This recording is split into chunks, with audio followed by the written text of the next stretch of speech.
his native language. What? So it is natural for him to lie. He never tells the truth. This is when he lies, he speaks his native language. For he is a liar and the father of lies. I want you to listen to this. Satan is the father of lies.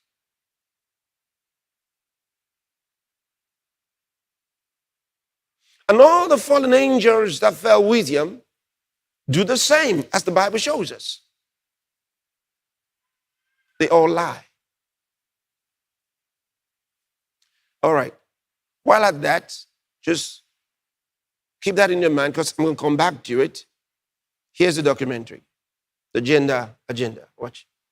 I lived 8 years as Laura Jensen until I woke up and realized that it was totally insane to live this out. This is what I mean. This is how deep my voice is.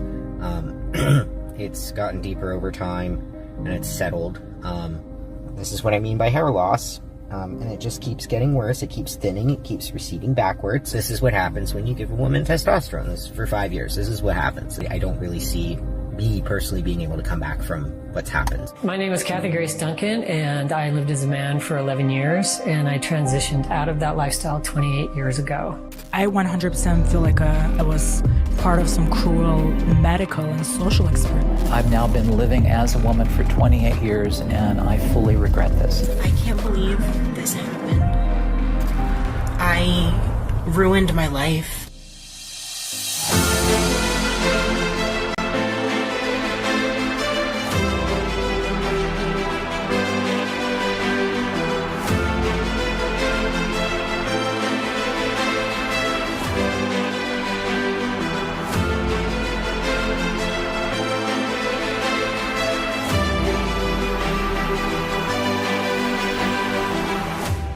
In the world today, there is an agenda, a deliberate attack on the male and female gender. This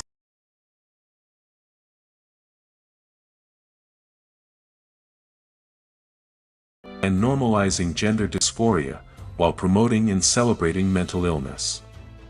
The agenda has existed for decades, and in fact centuries.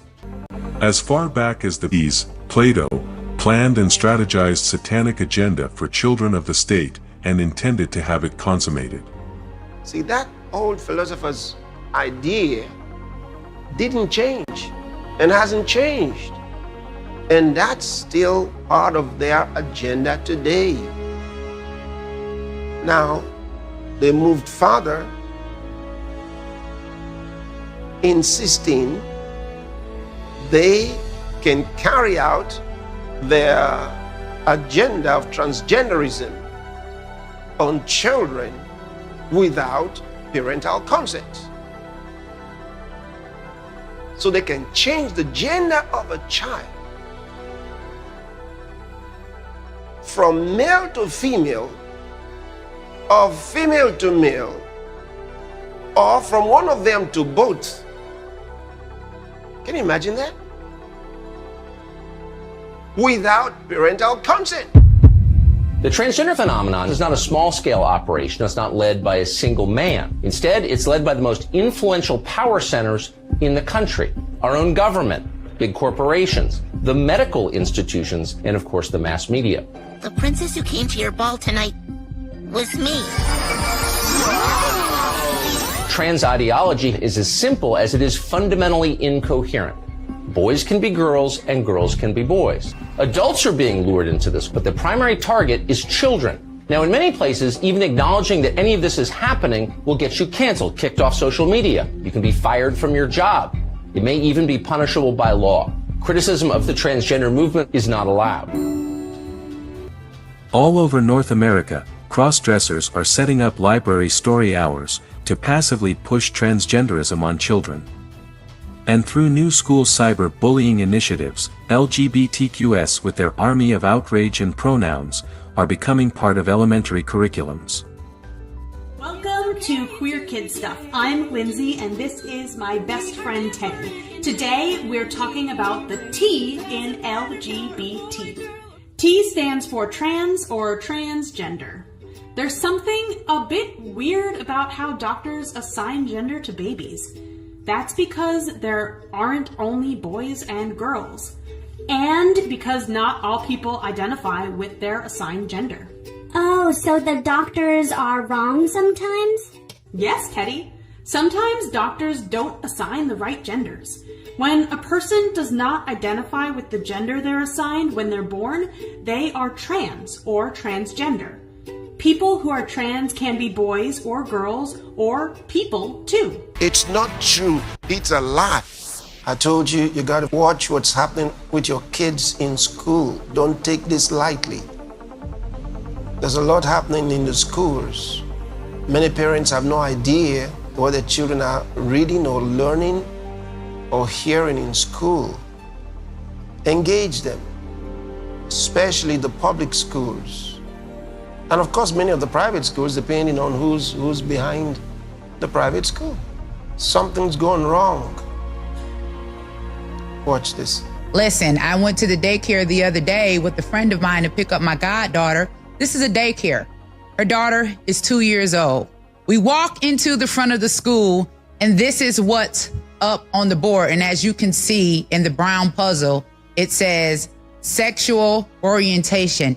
Come to find out, this particular school, which is the children's courtyard, they're all over the United States, and there are hundreds of them. I had a question. Why is sexual orientation, which is someone's preference for sex, listed on a bulletin board at a daycare for 2-year-olds? I was given the answer that it's all about diversity. And if we didn't like it, we could take our child out of that school and take her somewhere else. Listen, America, we're in trouble. It's time for us to wake up. Did you also know that in our schools now, they are allowing our children to be called by gender neutral names? If they go in and say, hey, I want to be called Jill and my name is really Jack, the teachers are doing it and they're not notifying the parents. What are your children being taught, and why are we allowing that to happen? But I think that it's important that we wake up and realize that this agenda is serious and we need to get serious in fighting it. I told you then that this idea of the health officials insisting on vaccinating children without parental consent, I said, don't think it's all about vaccines. That was just their entry point. No, they weren't trying to vaccinate the children so that the children will become immune to disease. Do they love the children more than the parents? But they wanted to have the power to make choices for children without parental consent. And in some states and in some countries, they got it. This agenda is a deliberate plot to destroy God's plan of creation, which is a man and woman producing offsprings. They plan to corrupt the human race through the attack on children. Some of these children are coming up with a condition known as gender dysphoria. Gender dysphoria is a condition where a person's physical, biological sex is one, say a boy, but in the person's mind they think they're really a girl or vice versa. It's not something that you can identify on any objective test. You can't do a blood test, for example. You can't do MRI imaging. You can't do genetic testing to actually find this gender identity. My name is Dr. Michael Laidlaw. I'm an endocrinologist in Rockland, California. This gender identity, which is really a child saying, I believe I'm this, I believe I'm a boy, I believe I'm a girl, something opposite of their body. Once they say that, they go down this road of gender affirmative therapy. That consists of social transition, wearing, say, stereotypical clothes of the opposite sex to pretend that they're the opposite sex, then these puberty blockers, then these cross-sex hormones, and then finally surgical modifications to the body to try to make the person appear that they're the opposite sex. Puberty blockers are powerful hormones. They act on a small gland in the brain called the pituitary, and this controls the sex organs. For example, testicles make testosterone, ovaries make estrogen, and the pituitary controls that happening. Now, these blockers stop this action, and then Whereas, say, a girl is in age 9 and continuing or beginning to develop in puberty and should continue on until a full adult woman, it's stopped. Once you stop it, there are various harms and problems that occur afterwards. What are the